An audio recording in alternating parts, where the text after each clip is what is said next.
Vamos lá, turma. Pesquisa Itatiaia Doxa traz detalhes sobre o cenário político de Belo Horizonte neste ano eleitoral. A gente já trouxe alguns destaques da pesquisa durante a semana e hoje nós vamos conversar com Manuel Vilas Boas, diretor do Instituto Doxa, responsável pela pesquisa. Manuel, boa tarde, obrigado por você ter atendido a Itatiaia. Boa tarde, vamos aí. Tamo juntos. Bom, primeiro, deixa eu cumprir aí o ritual. A pesquisa Itatiaia Doxa ouviu 1.350 eleitores presencialmente entre os dias 23 e 25 de agosto. A margem de erro é de 2 pontos percentuais e o intervalo de confiança é de 95%. O levantamento está registrado no TSE sobre o número 02243/2024. A primeira pergunta que eu gostaria de fazer para o senhor é assim: quanto tempo você trabalha com pesquisa, Manuel?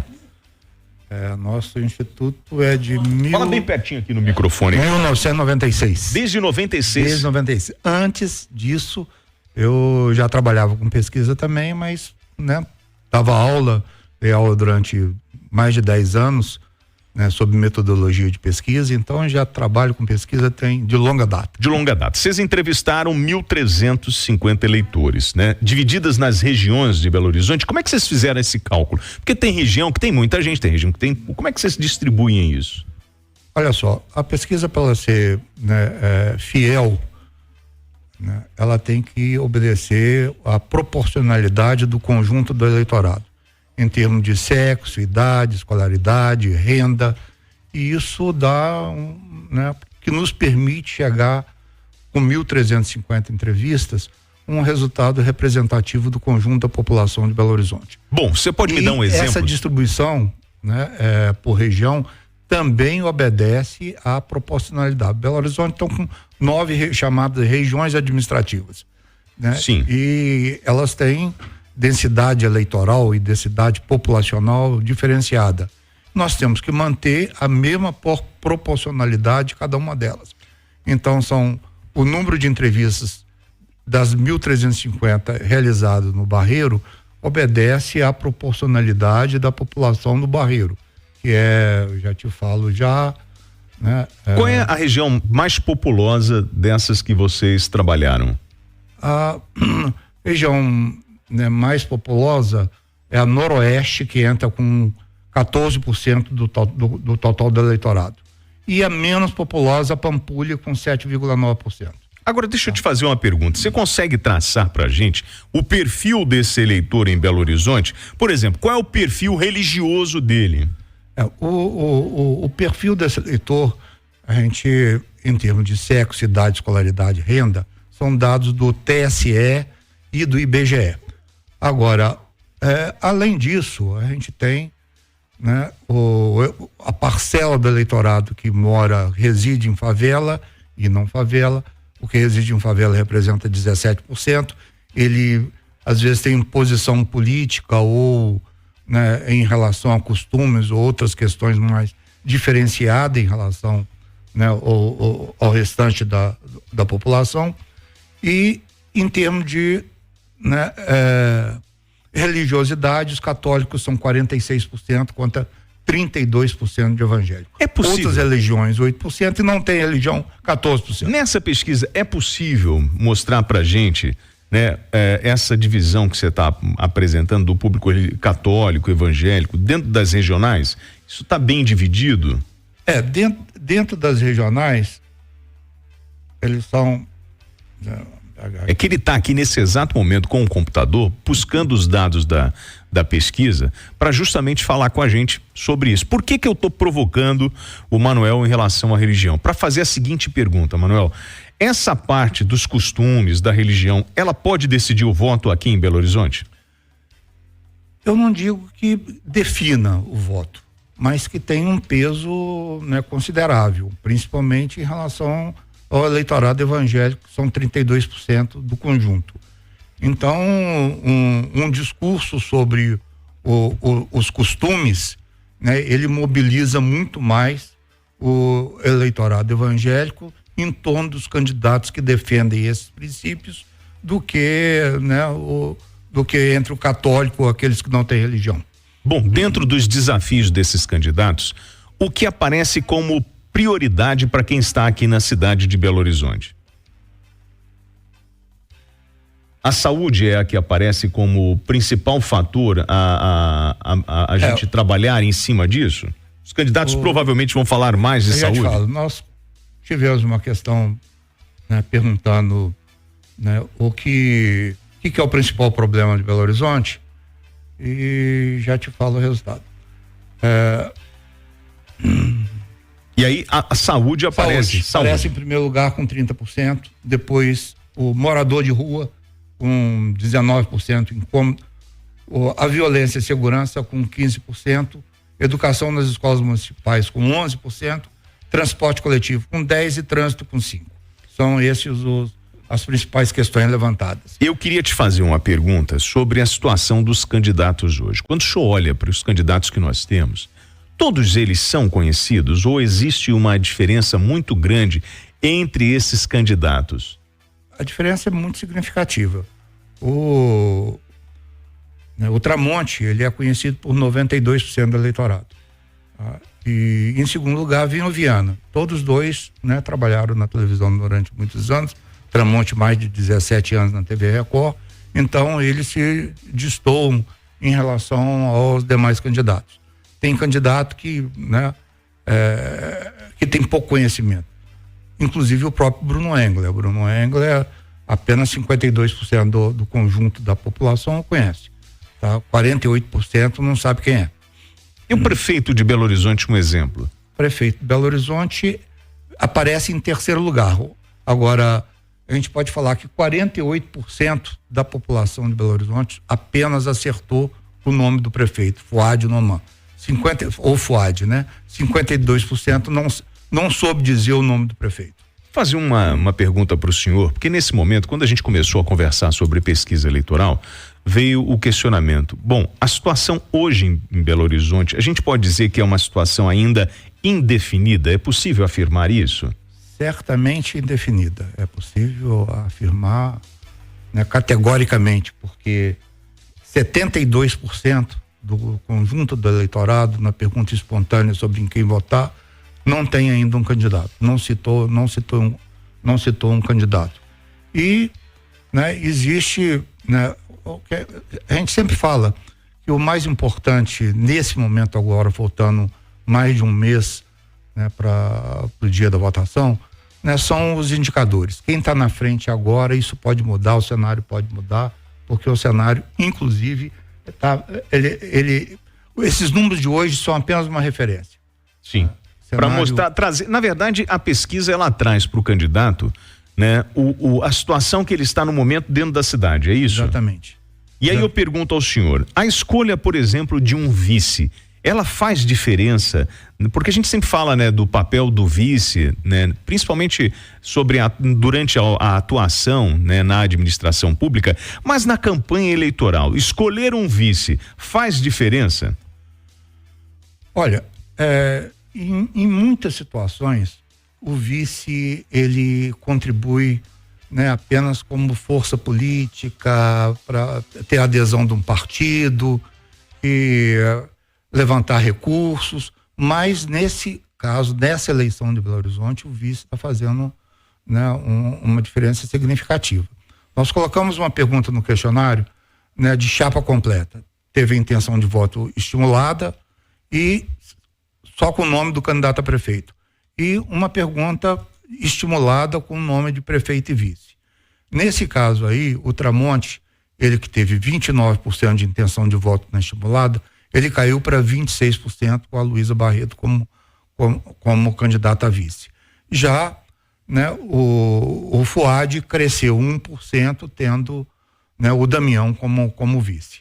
Né? E o caso né, do Tramonte, esses 3% aí se deve principalmente ao eleitor ligado ao funcionarismo público, que tem uma rejeição forte, né, a ex-secretária, né, de governo responsável aí pela decisão sobre salários e os benefícios do funcionário público. Manuel, a gente está vindo de um momento muito polarizado, né? Em função dessa disputa entre Lula, Bolsonaro.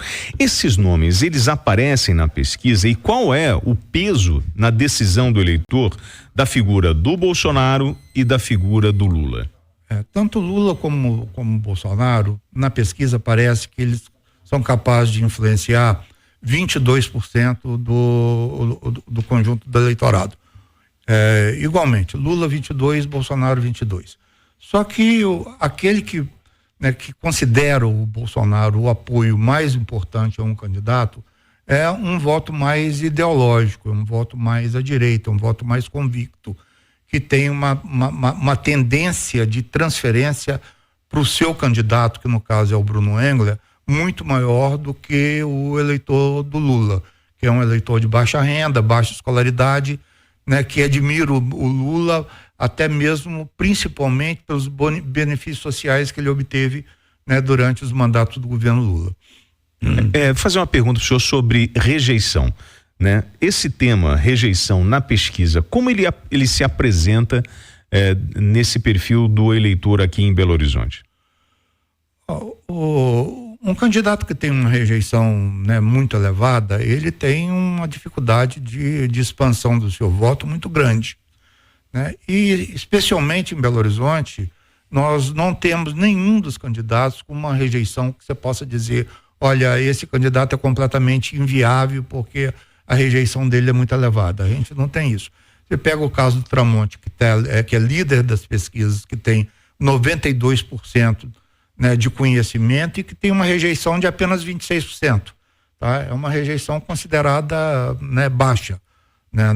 Até 30%, mas é uma rejeição absolutamente administrada. Ela não pode ser considerada uma rejeição que dificulte a expansão e o crescimento do voto num candidato. Bom, nessa disputa eleitoral que a gente está acompanhando, o senhor falou sobre a gente falou sobre a rejeição, sobre o apoio dos candidatos. Dentro do que o senhor analisou, do que a gente vem acompanhando como pesquisa, a gente sempre fala sobre os temas polêmicos, sobre o aborto, sobre armas. O senhor acredita que vai ter nessa disputa a Prefeitura de Belo Horizonte, esses temas, eles vão aparecer? Ou na pesquisa, o eleitor, porque vocês provocam o eleitor sobre esses temas, Como o eleitor de Belo Horizonte reage quando fala, por exemplo, sobre o aborto, Nós tivemos perguntas sobre aborto, sobre arma, e o caso do aborto, 21% do conjunto do eleitorado, ou dentro da pesquisa, considera que é favorável ao aborto e considera que cabe à mulher decidir, 21%. 41% concorda, acho que é favorável ao aborto, mas apenas nos casos previstos em lei. Estupro, risco de vida para a mulher e não formação do cérebro. E 34% é contrário em qualquer situação. E com uma diferença muito grande entre sexo, idade, escolaridade, e principalmente religião. Enquanto entre o eleitorado evangélico 44% é contrário em qualquer situação, entre os católicos esse número cai para 32% e aqueles que não têm religião, 22%. Os que não têm religião, 36% são favoráveis e cabe à mulher decidir contra 22%. Então, tem uma diferença sobre o perfil de quem respondeu a questão, o perfil do entrevistado. Ele tem um peso significativo. Os mais jovens, são mais favoráveis a que a mulher decida do que os mais idosos. E o de mais baixa renda, a mesma coisa. Então, tem uma diferença grande entre uma coisa e outra. Fazer uma pergunta para o senhor. É muito comum a gente falar assim, quem vai decidir essa eleição é o jovem. Quem vai decidir essa eleição é o católico, é o evangélico. Nesse momento, na eleição de Belo Horizonte, é possível dizer que nós temos algum grupo aí que vai fazer a diferença nessa eleição, ou o senhor não vê nada de diferente nessa pesquisa? Olha só, a eleição em Belo Horizonte está completamente indefinida. Isso que é a questão. Eu não creio que exista algum grupo, ou jovem, ou evangélico, que sejam definidores. Tudo é um conjunto, é um tabuleiro de xadrez.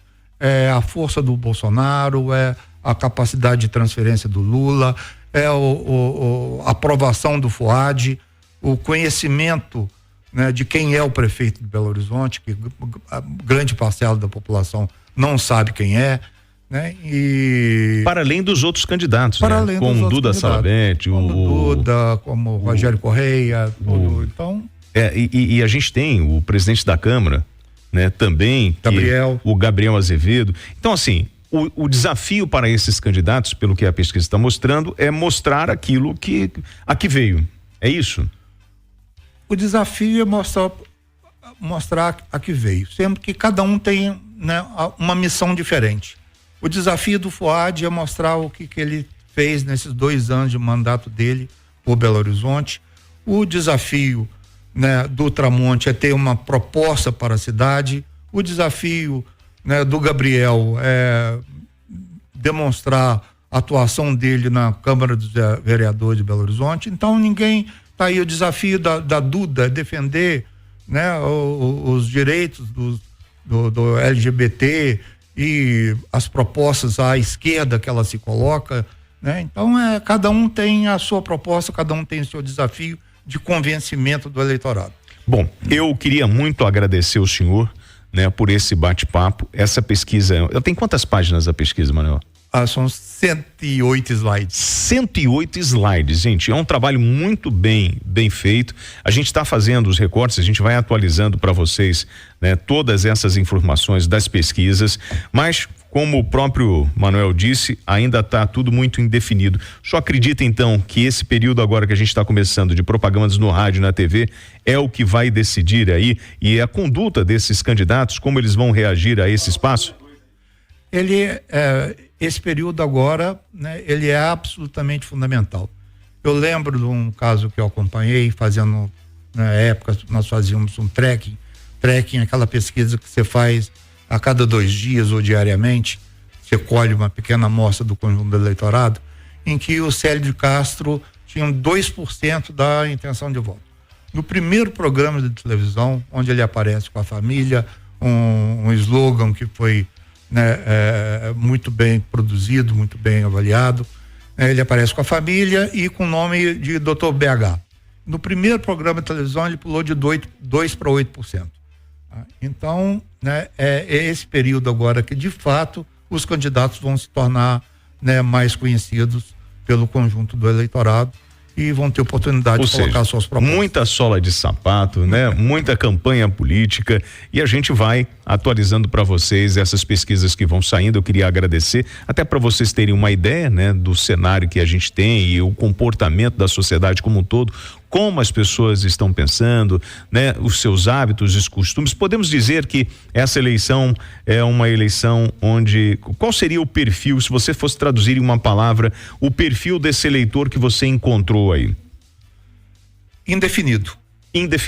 Pois bem, a pesquisa Itatiaia Docs ouviu 1.350 eleitores presencialmente entre os dias 23 e 25 de agosto. A margem de erro é de 2,7 pontos percentuais e o intervalo de confiança de 95%. O levantamento está sobre o registro no TSE sobre o número 02243/2024. Pesquisa é extensa, a gente vai publicando todos os detalhes no nosso portal. Agradeço, Manuel, pelo trabalho, pelo empenho em fazer esse levantamento. Obrigado, Manuel. Até pra gente entender como é que funciona a pesquisa. Tem muita gente que fala, a pesquisa não funciona, não serve para nada. Isso é porque, na verdade, quando ela pega um número dessa, a gente está falando com cálculo matemático, não é isso? Sem dúvida, cálculo matemático, estatístico. Tá? Mas que obedece ao perfil do conjunto da população. Se isso não acontecer, se nós formos para a porta de uma universidade, por exemplo, e fizermos uma pesquisa lá, ela não representa de forma alguma o conjunto do eleitorado, vai dar resultados completamente distintos. Até mesmo esse exemplo que você agora há pouco tocou, né, a respeito do aborto. Nós vimos que a maior parcela é contra, né? Se nós formos para a porta da universidade, nós veremos que a maior parcela é favorável. Então, né, é fundamental, né, que a pesquisa obedeça fielmente ao perfil do conjunto da população. Queria agradecer nosso querido diretor do Instituto Doxa, responsável pela pesquisa, Manuel Vilas Boas. Manuel, prazer te conhecer, você tem muita história para contar. Demais. Adorei conversar contigo aqui, tá bom? Estarei à disposição, nós teremos outras pesquisas aí pela frente.